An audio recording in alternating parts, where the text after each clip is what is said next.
Assalamualaikum warahmatullahi wabarakatuh. Saya Jihan Fitriani, perwakilan dari kelompok 2 akan memaparkan seputar kepemimpinan di Universitas Arizona Utara.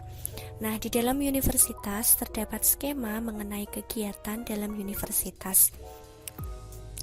Dalam bab ini menjelaskan mengenai batas-batas kepemimpinan yang efektif diterapkan di lembaga pendidikan.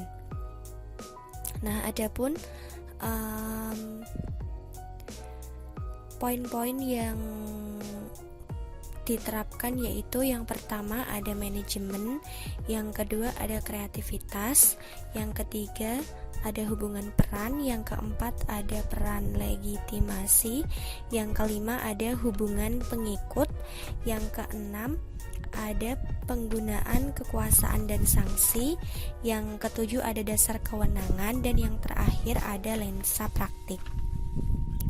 Nah, yang akan saya jelaskan yang pertama yaitu manajemen. Dalam hubungan antara sistem otoritas dan alokasi serta pengelolaan ruang dan sifat apa yang harus dilakukan di dalam kelas, yaitu bagaimana cara seorang guru dapat menerapkan atau melakukan pengelolaan terhadap kelas. Yang kedua yaitu kreativitas. Kreativitas ditekankan sebagai dimensi penting untuk meningkatkan sekolah yang sedang beroperasi. Dan yang ketiga ada hubungan peran. Sekolah sebagai birokrasi organisasi formal dan birokratis telah mengembangkan waktu dan serangkaian peran yang ditempatkan secara teratur, sehingga dalam menjalankan tugasnya mereka diberi batasan antara bawahan dan atasan. Yang keempat yaitu peran legitimasi. Legitimasi peran dari perspektif manajemen di sekolah bersumber dari undang-undang untuk menguasai sistem yang ada di sekolah. Jadi, peran legitimasi adalah bersumber dari undang-undang untuk mengatur segala sesuatu yang ada di sekolah agar sekolah yang beroperasi berjalan secara teratur dan efisien. Yang kelima ada hubungan pengikut. Pemimpin adalah guru yang dapat menyelesaikan masalah secara keseluruhan. Sedang manajer menekankan pada kesesuaian aturan agar semua komponen yang ada dapat bekerja sama dengan baik dan maksimal. Yang keenam ada penggunaan kekuasaan dan sanksi. Perbedaan antara manajemen dan kepemimpinan juga diungkapkan dalam cara seseorang menggunakan kekuatan untuk mempengaruhi. Manajemen cenderung berpusat pada bentuk-bentuk kekuasaan yang koersif atau dalam bentuk hukuman.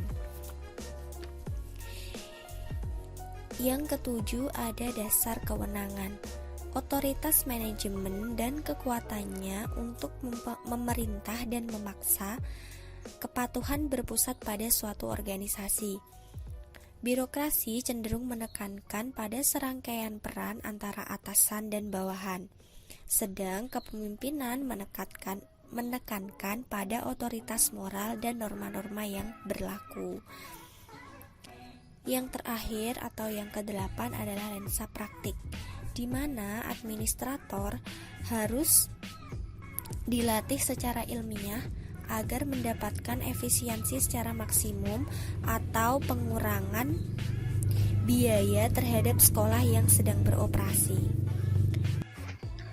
Kepemimpinan School Universitas Arizona Utara adalah kegiatan terbatas yang terjadi dalam ruang fisik dan konseptual. Biasanya dibatasi oleh kehadiran fisik dan material, yaitu pabrik sekolah dengan ruang kelas dan jenis fitur arsitektur lain.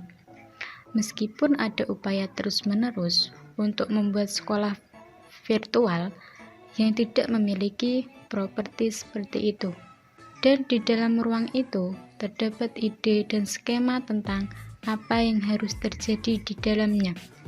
Meskipun banyak upaya untuk menjadi kepemimpinan menjadi sains selama 10.000 tahun terakhir. Tujuan itu tetap sulit dipahami hingga hari ini karena sebagaimana dicatat William Foster 1986, lebih dari 25 tahun yang lalu, studi ilmiah tentang kepemimpinan pada dasarnya telah goyah, sebagian karena fenomena yang telah dipelajari dan sebagian karena paradigma fungsionalis yang menjadi tempat studi telah bangkrut. Karena kritis milah bab ini bermaksud untuk lebih jelas mendefinisikan batas-batas kepemimpinan dan manajemen yang efektif. Cara membedakan praktek terbaik dari praktek biasa, akal sehat dan test kits. Ketika seseorang menyatakan bahwa ada sesuatu yang merupakan praktek terbaik, pembaca perlu berhati-hati. Terlalu sering praktek terbaik hanyalah pendapat pribadi penulis atau advokat tentang cara terbaik untuk menangani suatu situasi, dan terlalu sering advokat gagal mengungkapkan biasanya sendiri ketika mengungkapkan praktek terbaik. Mungkin salah satu contoh yang paling mencolok adalah buku terlaris oleh Stephen Covey, 7 Kebiasaan Orang yang Sangat Efektif. Pertama kali diterbitkan pada tahun 1989. Covey telah menjual sekitar 10 juta salinan bukunya yang telah diterjemahkan ke dalam 28 bahasa. Terima kasih. Wassalamualaikum warahmatullahi wabarakatuh.